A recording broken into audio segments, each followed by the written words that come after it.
La ciudad de San Cristóbal se vestía de gala bajo las luces de neón, pero para Elena, el brillo de la metrópolis no era más que un recordatorio cruel de su propia oscuridad. En un rincón olvidado de los suburbios, donde el asfalto cedía paso a la tierra y la esperanza parecía un lujo prohibido, se levantaba una pequeña vivienda de madera y lámina. Dentro, el silencio era más pesado que el frío de noviembre, era un silencio alimentado por la carencia. Elena se mantenía de pie junto a la ventana remendada con plástico, observando cómo la lluvia comenzaba a caer con una parsimonia melancólica.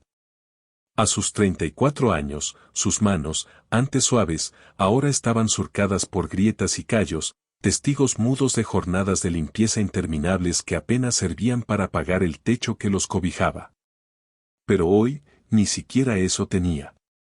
La fábrica donde trabajaba por horas había cerrado sus puertas sin previo aviso, dejándola con los bolsillos vacíos y el alma rota. «Mamá, ¿va a haber cena hoy?». La voz de Mateo, el más pequeño de sus 4 hijos, cortó el aire como una cuchilla afilada. Elena se giró lentamente, forzando una sonrisa que no llegaba a sus ojos. Mateo, de apenas 5 años, la miraba con esos ojos grandes y oscuros que heredó de su padre, aquel hombre que la vida le arrebató en un accidente laboral años atrás. Detrás de él, sentados en el único sofá desvencijado de la sala, estaban Lucía, de 12, Javier, de 10, y Sofía, de 8. Los 3 mantenían la vista baja, compartiendo una madurez forzada que ningún niño debería poseer. Ellos conocían el significado de esa mirada en su madre, la mirada de la derrota momentánea. «Mañana iré al mercado temprano, mi amor», mintió Elena con la voz quebrada. «Hoy descansaremos para tener fuerzas. Beban un poco de agua y traten de dormir». El estómago de Elena rugió en una protesta dolorosa, pero ella lo ignoró. El hambre de una madre es diferente, no duele en el vientre, duele en el pecho, justo donde se guarda la impotencia. Caminó hacia la cocina, una habitación que era poco más que un estante vacío y una estufa fría. Abrió la alacena por 10ª vez en el día, esperando un milagro que no ocurrió. No quedaba ni un grano de arroz, ni un trozo de pan endurecido. Nada. Esa noche, mientras sus hijos se acurrucaban bajo las mantas raídas buscando el calor mutuo, Elena se quedó despierta. El sonido de la lluvia golpeando el techo de lámina era una cuenta regresiva. Si no conseguía dinero al amanecer, el hambre pasaría de ser una molestia a ser una amenaza real. Fue entonces cuando recordó el anuncio que había visto en el periódico viejo que usaba para limpiar los vidrios, una cena benéfica en la mansión de la familia Sterling, en lo alto de la colina. Se decía que los desperdicios de esas mesas podrían alimentar a su familia por un mes. La desesperación es una fuerza extraña, tiene el poder de anular el orgullo y convertir el miedo en una determinación feroz. Elena decidió que no vería a sus hijos despertar con el mismo dolor en el vientre. Se puso su único abrigo, una prenda desgastada que alguna vez fue azul, y se cubrió la cabeza con un pañuelo.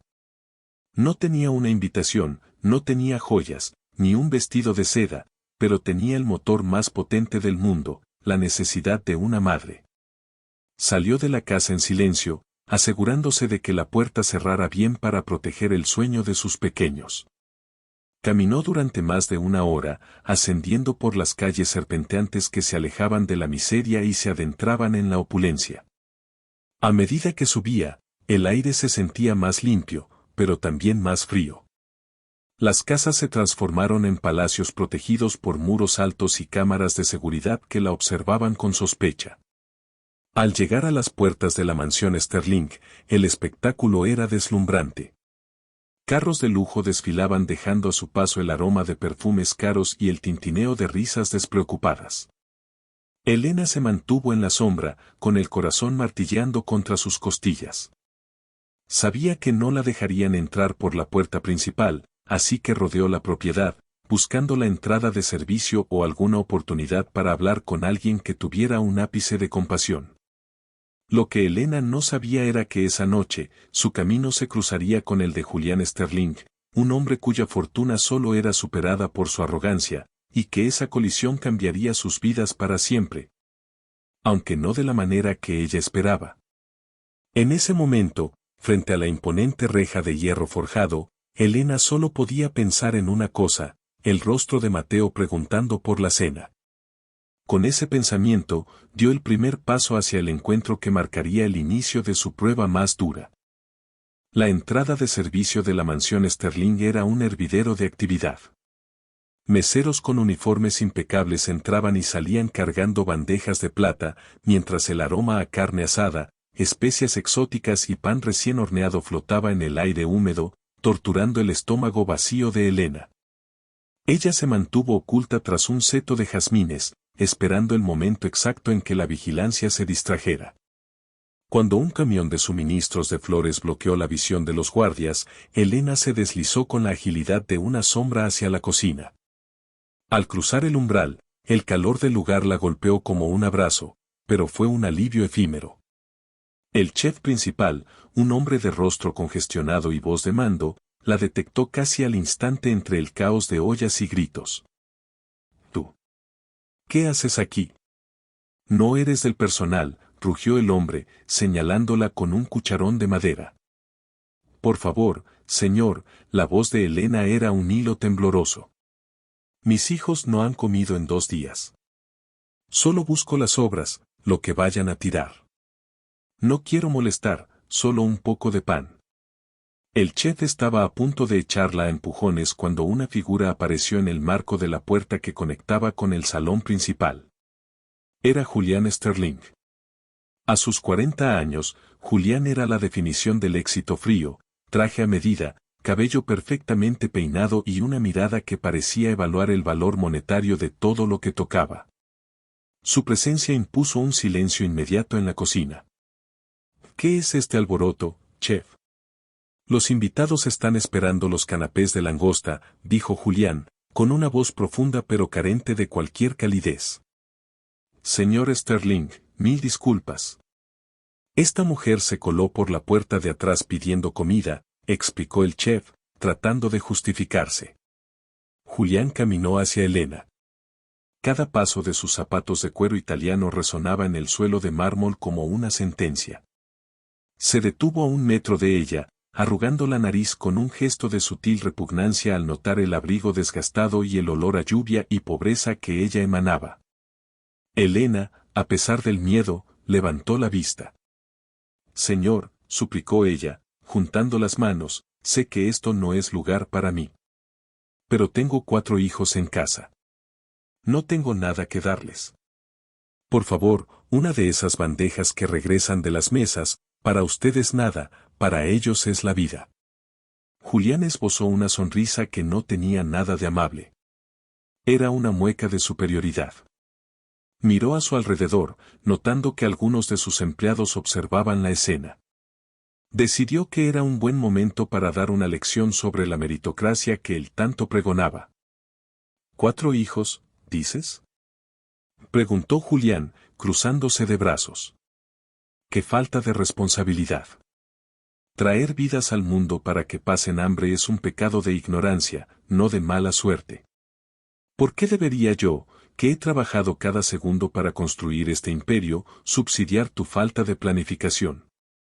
«No es falta de planificación, señor, es la vida. Mi esposo murió, perdí mi empleo». Elena sentía que las lágrimas empezaban a quemarle los ojos.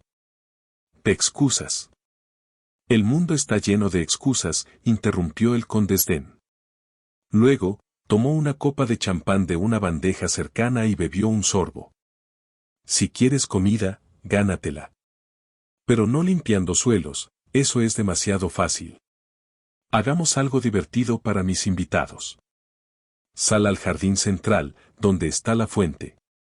Arrodíllate frente a todos y pide perdón por ser una carga para la sociedad. Si lo haces con suficiente convicción para entretenerme, te daré lo que sobre de mi cena». El silencio en la cocina se volvió sepulcral. Incluso los empleados más curtidos bajaron la mirada, avergonzados por la crueldad de su patrón. Elena sintió un escalofrío que no era por el frío exterior. Era la humillación, pura y cruda, golpeando lo último que le quedaba, su dignidad. Pero entonces, la imagen de Mateo llorando por un trozo de pan volvió a su mente. El hambre de sus hijos pesaba más que su orgullo. «Si lo hago, ¿les dará de comer?», preguntó con un hilo de voz. «Palabra de Sterling», respondió él, divertido por su propio poder. «Pero hazlo rápido. El plato principal se sirve en 10 minutos». Elena asintió, con el alma cayéndosele a los pies. Caminó hacia el jardín iluminado por antorchas, donde la élite de la ciudad reía y brindaba, sin saber que estaban a punto de presenciar la subasta de la dignidad de una madre por unas cuantas sobras de comida. El jardín central de la mansión Sterling era un oasis de perfección geométrica. Estatuas de mármol blanco flanqueaban una fuente cuya agua danzaba al ritmo de un cuarteto de cuerdas que tocaba suavemente en un rincón. Cuando Elena salió al exterior, el contraste fue violento.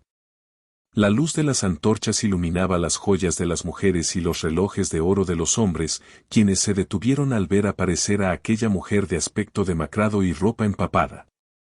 Detrás de ella, Julian Sterling salió con la elegancia de un depredador. Hizo una señal al músico para que cesara la melodía.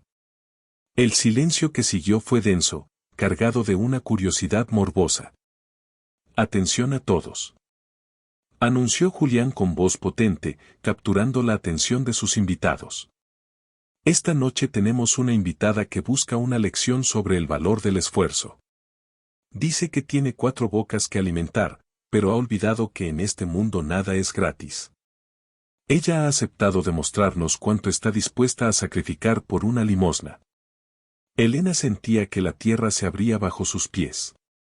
Miró los rostros de los invitados. Algunos mostraban indiferencia, otros una leve incomodidad, pero nadie se movió para detener la escena. Ella caminó hacia el borde de la fuente fría. El agua salpicaba su espalda, recordándole que el invierno no tenía piedad. Lentamente, con las articulaciones rígidas por la vergüenza, Elena se puso de rodillas sobre la piedra helada. El frío le caló los huesos de inmediato. Cerró los ojos con fuerza, tratando de imaginar que estaba en cualquier otro lugar, que estaba con sus hijos, que esto era solo una pesadilla. «Pide perdón», susurró Julián, inclinándose hacia ella con una sonrisa gélida. «Perdón», comenzó Elena, pero su voz se quebró. Tomó aire y continuó en un grito sordo que salió de lo más profundo de su pecho. «Pido perdón por no tener que darles de comer a mis hijos. Pido perdón por ser pobre en un mundo que solo ama el dinero. Pido perdón por venir aquí a molestar su felicidad con mi miseria». Un murmullo recorrió a la multitud. Julián soltó una carcajada breve y seca, aplaudiendo con una lentitud insultante. «Vaya, qué drama. Tienes talento para el teatro, mujer», dijo él, volviendo a su postura erguida. «Bien, has cumplido tu parte. Has entretenido a mis invitados con tu patética realidad». Elena se puso en pie, temblando incontrolablemente. Su mirada buscó la del millonario, esperando que, tras la humillación, cumpliera su promesa. «La comida, señor, por favor». Prometió darme lo que sobrara. Julián llamó a uno de los meseros, quien traía una bolsa de basura grande y negra. El hombre la dejó en el suelo, a los pies de Elena. «Ahí tienes», dijo Julián, señalando la bolsa. «Son los restos de las preparaciones de la cocina. Huesos de pollo, cáscaras de verduras y el pan que los invitados dejaron a medio morder en sus platos. Es más de lo que tenías hace una hora, ¿no es así? Ahora, lárgate antes de que llame a la policía por invasión de propiedad privada. No quiero que ensucies más mi jardín con tu presencia». Elena miró la bolsa de basura. No era una canasta de comida, no eran víveres frescos, era, literalmente, el desecho de la opulencia. Sintió un nudo en la garganta que amenazaba con asfixiarla. Había vendido su orgullo por sobras destinadas a los perros. Sin embargo, no tenía otra opción. Con las manos entumecidas, agarró la bolsa. Era pesada, pero la carga que llevaba en el alma pesaba mucho más. Que Dios le perdone, señor Sterling, dijo Elena con una dignidad que Julián jamás podría comprar. Porque yo no sé si podré hacerlo. Caminó de regreso bajo la lluvia, cargando la bolsa de basura sobre sus hombros.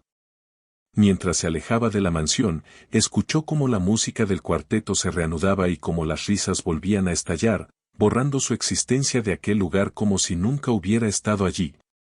El camino de regreso a su hogar fue un calvario de sombras.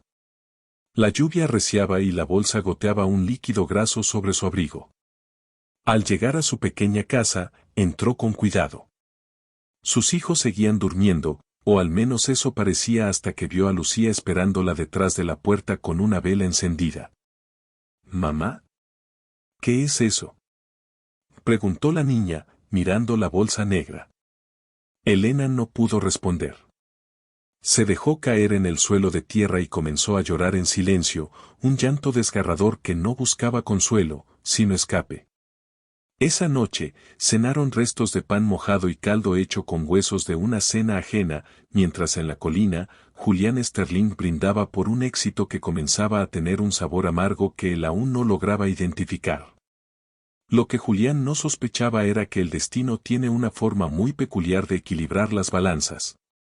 Y que la vida de Elena estaba a punto de dar un giro que lo obligaría a él a mendigar algo mucho más valioso que un pedazo de pan. 3 meses habían pasado desde aquella noche de lluvia y humillación. Para Elena, la vida seguía siendo una batalla diaria, pero el recuerdo de la bolsa de basura y la risa de Julián se habían convertido en un fuego interno que la impulsaba a no rendirse. Había conseguido un empleo lavando ropa en un hospital público, un trabajo agotador pero que al menos le permitía poner un plato de lentejas calientes sobre la mesa cada tarde. Mientras tanto, en la cima de la colina, el mundo de Julián Sterling comenzó a desmoronarse con una rapidez aterradora. Lo que comenzó como un rumor en los mercados financieros se transformó en una avalancha. Un fraude masivo orquestado por sus socios más cercanos, aquellos con los que brindaba la noche que humilló a Elena, lo dejó en el centro de una investigación federal. Sus cuentas fueron congeladas, sus propiedades embargadas y, en cuestión de semanas, el nombre Sterling pasó de ser sinónimo de poder a ser sinónimo de infamia.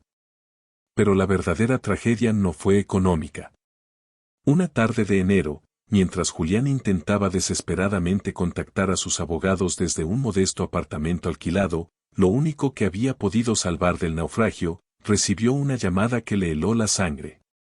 Su único hijo, un joven de 18 años llamado Adrián, al que Julián apenas veía entre viaje y viaje de negocios.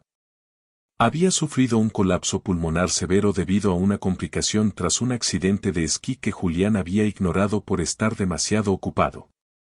Sin dinero para clínicas privadas de lujo y con sus seguros médicos cancelados por falta de pago, Julián se vio obligado a hacer algo que jamás pensó, llevar a su hijo a un hospital público. El Hospital Central de San Cristóbal era un lugar gris, saturado y ruidoso. Julián, vestido con un traje que ahora lucía arrugado y desgastado, caminaba por los pasillos con una expresión de pánico absoluto. Ver a su hijo en una camilla de metal, rodeado de extraños y bajo la luz parpadeante de los tubos fluorescentes, fue como recibir un golpe en el estómago. «Necesito un médico. Mi hijo no puede respirar», gritaba Julián, tratando de recuperar su antiguo tono de mando, pero nadie parecía escucharlo. El personal estaba desbordado. En medio del caos, Julián se desplomó en un banco de madera en la sala de espera. Estaba solo. Sus amigos de la alta sociedad habían desaparecido junto con su fortuna. Su teléfono no dejaba de sonar con notificaciones de deudas, pero él solo podía mirar sus manos, que ahora temblaban de puro terror. «Señor, ¿se siente bien?». Una voz suave y familiar lo sacó de su trance. Julián levantó la vista. Frente a él estaba una mujer con un uniforme de limpieza azul claro. Llevaba un carrito con desinfectantes y paños. Su rostro estaba más lleno que la última vez, pero sus ojos mantenían esa profundidad triste que él nunca pudo olvidar. Era Elena. El silencio que se produjo entre ellos fue denso. Julián reconoció de inmediato a la mujer que había obligado a arrodillarse en su jardín. El recuerdo de la bolsa de basura regresó a su mente como un eco acusador. Él, que la había llamado carga para la sociedad, ahora dependía de esa misma sociedad para que su hijo no muriera. Elena lo miró fijamente. No había odio en su mirada, sino una mezcla de sorpresa y algo que Julián no pudo identificar al principio, compasión. Usted es el hombre de la mansión, dijo ella en voz baja. Julián bajó la cabeza, escondiendo el rostro entre sus manos. El orgullo, ese gigante que lo había acompañado toda la vida, se hizo pequeño hasta desaparecer. Mi hijo se está muriendo, y no tengo cómo pagar una medicina que me piden afuera porque aquí no la tienen, sollozó Julián, rompiéndose por completo. He perdido todo, Elena. Dios me está castigando. Elena miró hacia el pasillo donde los médicos corrían. Luego miró al hombre que una vez la despreció. En su bolsillo, ella guardaba el poco dinero que había ahorrado durante 3 meses para comprarle zapatos nuevos a Javier y un vestido a Sofía. Era su pequeño tesoro, ganado con el sudor de su frente. La balanza del destino estaba frente a ella. Tenía el poder de darle la espalda y dejar que el hombre que la humilló sufriera lo que ella sufrió, o podía demostrar que su corazón era mucho más rico que toda la fortuna que él había perdido. Elena sintió que el tiempo se detenía en aquel pasillo de hospital, donde el olor a antiséptico y el eco de los lamentos formaban una sinfonía de dolor humano. Julián Sterling, el hombre que una vez pareció un dios inalcanzable en su Olimpo de cristal, era ahora un despojo de hombre, encorvado por la culpa y el miedo. Ella llevó la mano a su bolsillo. Allí, envueltos en un pañuelo limpio, estaban los billetes que representaban semanas de privaciones. Con ese dinero, Lucía finalmente dejaría de usar zapatos apretados que le ampollaban los pies, y Javier tendría el cuaderno que tanto necesitaba para la escuela. Era el fruto de su espalda encorvada sobre las tinas de lavado y de sus manos sumergidas en cloro. Él no se lo merece, susurró una voz de rencor en su mente. Él te dio basura cuando tus hijos morían de hambre. Elena miró a Julián. El hombre sollozaba sin consuelo, con la mirada perdida en la puerta de urgencias. En ese instante, Elena no vio al millonario arrogante, vio a un padre. Un padre que estaba a punto de sentir el vacío insoportable que ella misma había temido tantas noches. El odio es una carga demasiado pesada para alguien que ya carga con la pobreza, y Elena decidió que su alma no tendría espacio para el veneno. Tenga, señor Sterling, dijo Elena, extendiendo el pañuelo con el dinero. Vaya a la farmacia de la esquina. Ahí tienen el medicamento que falta. Corra, antes de que sea tarde. Julián levantó la cabeza, incrédulo. Miró el dinero arrugado y luego a Elena. Sus ojos se abrieron con una mezcla de asombro y vergüenza. Pero, esto es todo lo que tienes, ¿verdad? Preguntó Julián con la voz rota. Después de lo que te hice, ¿por qué me ayudas? Porque mis hijos están sanos y en casa, respondió Elena con una calma que lo desarmó. Y porque yo sé lo que es sentir que el mundo se acaba y que nadie te da la mano. No lo hago por usted, lo hago por ese muchacho que está ahí dentro. Vaya, no pierda tiempo. Julián tomó el dinero con manos temblorosas. No era una suma millonaria, pero en ese momento, aquel puñado de billetes valía más que todas las acciones de su antigua empresa. Se levantó, intentó decir algo, pero las palabras se ahogaron en su garganta. Simplemente asintió y salió corriendo hacia la salida del hospital. Pasaron las horas. Elena continuó con su turno, barriendo los pasillos y limpiando las salas de espera. Su cuerpo estaba agotado, pero sentía una ligereza extraña en el pecho. Sabía que sus hijos tendrían que esperar un poco más por sus zapatos nuevos, pero les enseñaría una lección mucho más valiosa sobre la misericordia. Casi al amanecer, cuando el primer rayo de sol se filtraba por las ventanas altas del hospital, Julián regresó. Su rostro estaba pálido, pero la angustia absoluta había desaparecido. Se acercó a Elena, que estaba descansando un momento en un rincón de la lavandería. Adrián está estable, dijo Julián, dejándose caer en una silla de plástico. Los médicos dicen que el medicamento llegó justo a tiempo. Si no hubiera sido por ti. Se hizo un silencio largo. Julián miró sus propias manos, que ahora estaban sucias y marcadas por el cansancio de la noche. Elena, pasé toda mi vida pensando que el mundo se dividía entre ganadores y perdedores, comenzó él, sin mirarla. Pensé que la gente como tú era invisible, que no tenían sentimientos o que su sufrimiento era su propia culpa. Aquella noche en mi mansión, yo no solo te humillé a ti, me humillé a mí mismo y no me di cuenta hasta hoy. Me diste lo único que tenías, a pesar de que yo te di lo que me sobraba. El dinero va y viene, señor Sterling, dijo Elena con sencillez. Lo que uno lleva por dentro es lo único que nadie le puede quitar, ni siquiera el hambre. Me equivoqué en todo, sollozó Julián, ocultando el rostro. No tengo nada ahora. Ni casa, ni amigos, ni prestigio. Solo tengo a mi hijo y una deuda contigo que no podré pagar ni en 1000 vidas.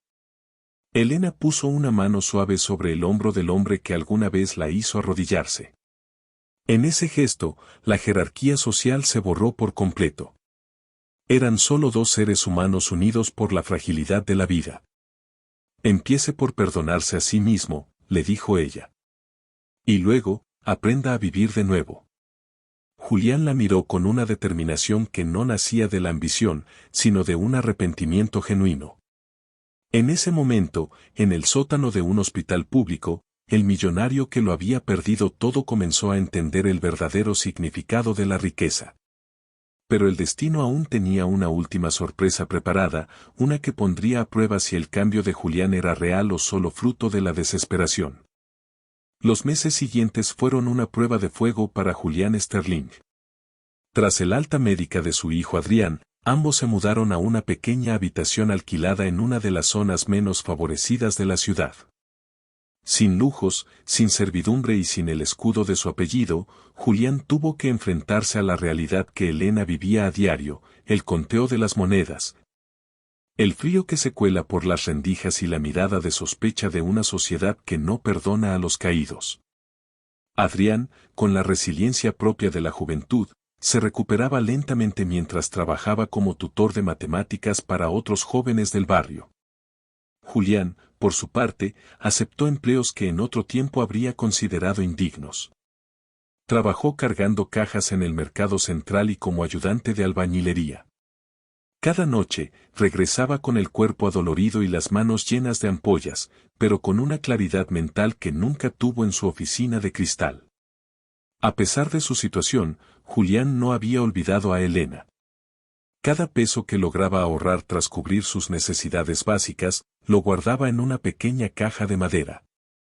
No era solo dinero, era su penitencia y su promesa. Un sábado por la tarde, Julián decidió que era hora de buscar a la mujer que lo había salvado. Sabía dónde vivía porque, en un acto de remordimiento semanas atrás, había caminado por las sombras de su barrio solo para asegurarse de que su casa seguía en pie. Esta vez, sin embargo, no iba como un acosador de su propia conciencia, sino como un hombre que buscaba redimirse. Llegó a la pequeña vivienda de madera y lámina. Al verla de cerca, el impacto fue mayor que la noche de la humillación. Recordó el lujo de su mansión, las fuentes de agua cristalina y los jardines podados, y lo comparó con la tierra seca y la humildad de aquel hogar. Se sintió profundamente avergonzado. ¿Señor Sterling? Elena salió a la puerta, secándose las manos en su delantal. Sus ojos se abrieron con sorpresa al verlo allí, vestido con ropa de trabajo sencilla y botas empolvadas. Ya no soy señor, Elena. Solo Julián, dijo él con una sonrisa humilde que le suavizaba las facciones. ¿Puedo pasar? Traigo algo para tus hijos. Elena, tras una breve duda, lo dejó entrar. En la sala, los 4 niños lo miraron con curiosidad. Mateo, el pequeño que una vez preguntó por la cena, ahora corría por el lugar con una energía contagiosa. Julián puso sobre la mesa una bolsa de papel. No contenía sobras de un banquete, sino víveres de calidad, leche, frutas frescas, carne y 4 cajas de zapatos nuevas. Es poco para lo que te debo, dijo Julián, bajando la voz mientras los niños se acercaban emocionados a las frutas. He estado trabajando en la construcción. No es la fortuna de antes, pero este dinero es limpio. Es real. Elena miró los zapatos y luego a Julián. Notó sus manos callosas y su rostro quemado por el sol. El hombre que tenía delante ya no tenía la mirada gélida del millonario, sus ojos reflejaban el cansancio de quien ha aprendido a luchar. No tenías que hacer esto, Julián, dijo ella suavemente. El dinero del hospital fue un regalo, no un préstamo. Para mí fue una inversión en mi humanidad, respondió él. Elena, he estado pensando mucho. Mi juicio legal finalmente ha terminado. He perdido todo lo material, pero pude salvar un pequeño terreno que estaba a nombre de mi hijo. No vale mucho para el banco, pero es un lugar seguro. Quiero que tú y tus hijos se muden allí. Yo mismo construiré una casa digna para ustedes. Con mis propias manos. Elena se quedó sin palabras. La oferta era el sueño que nunca se atrevió a soñar. Sin embargo, antes de que pudiera aceptar, Julián la tomó de las manos. Pero antes de eso, hay algo que necesito hacer. Algo que debía hacer hace mucho tiempo. Julián se arrodilló sobre el suelo de tierra de la casa de Elena. Esta vez, no había una multitud de ricos observando, ni música de cámara, ni antorchas. Solo estaban ellos dos y el silencio de la verdad. Aquella noche te pedí que te arrodillaras y pidieras perdón por ser pobre, dijo con la voz entrecortada por las lágrimas. Hoy soy yo quien se arrodilla ante ti para pedirte perdón por ser tan miserable de alma. Me enseñaste que la dignidad no depende de la cuenta bancaria, y que la mayor riqueza es la que se entrega sin esperar nada a cambio. ¿Puedes perdonarme, Elena? Las lágrimas de Elena cayeron sobre las manos de Julián. El círculo de la humillación se había cerrado para dar paso a la sanación. En ese humilde rincón, la balanza de la vida finalmente se equilibró, pero el destino aún guardaba un último capítulo donde la justicia poética alcanzaría su máximo esplendor. 5 años pasaron desde aquel día en que Julián Sterling se arrodilló sobre la tierra húmeda para pedir perdón. San Cristóbal seguía siendo la misma ciudad de contrastes, pero en los suburbios, algo había cambiado. Donde antes solo había desesperanza, ahora se erguía una construcción modesta pero sólida, rodeada de un jardín donde los jazmines y las hortalizas crecían con vigor. Julián cumplió su promesa. No solo construyó la casa de Elena con sus propias manos, trabajando los fines de semana mientras mantenía sus otros empleos, sino que aprendió el oficio de la carpintería con una maestría que nunca imaginó poseer. El hombre que antes solo sabía firmar cheques, ahora encontraba satisfacción en el aroma de la madera recién cortada y en la solidez de un mueble bien hecho. La propiedad que Julián había salvado se convirtió en algo más que un hogar para Elena y sus hijos. Se transformó en un centro comunitario llamado el Pan de la Dignidad. Elena, con el apoyo de Julián y Adrián, fundó una pequeña organización que se encargaba de recoger excedentes de alimentos de los mercados, no sobras, sino productos frescos que no se vendieron, para distribuirlos de manera justa entre las familias más necesitadas. Pero Elena impuso una regla que Julián le había sugerido desde su nueva perspectiva: nadie recibía la comida de rodillas. Los que acudían por ayuda participaban en talleres de oficio, aprendiendo a cultivar, a reparar o a leer, recuperando la confianza en sí mismos mientras llenaban sus platos. Una tarde dorada de verano, se celebró la inauguración de una ampliación del centro. Elena, vestida de manera sencilla pero elegante, observaba con orgullo a sus hijos. Lucía ya estaba en la universidad estudiando medicina, motivada por la noche en que su hermano estuvo a punto de morir. Javier ayudaba a Julián en el taller de carpintería, y Sofía y Mateo corrían entre las mesas, sirviendo limonada a los invitados. Julián se acercó a Elena, entregándole una placa de madera tallada a mano para colocarla en la entrada. ¿Te acuerdas de la noche de la mansión? Preguntó Julián en voz baja, mirando hacia la colina donde su antigua propiedad ahora pertenecía a un grupo hotelero. A veces trato de olvidarla, admitió Elena con una sonrisa suave. Pero luego recuerdo que, sin esa noche, no estaríamos aquí.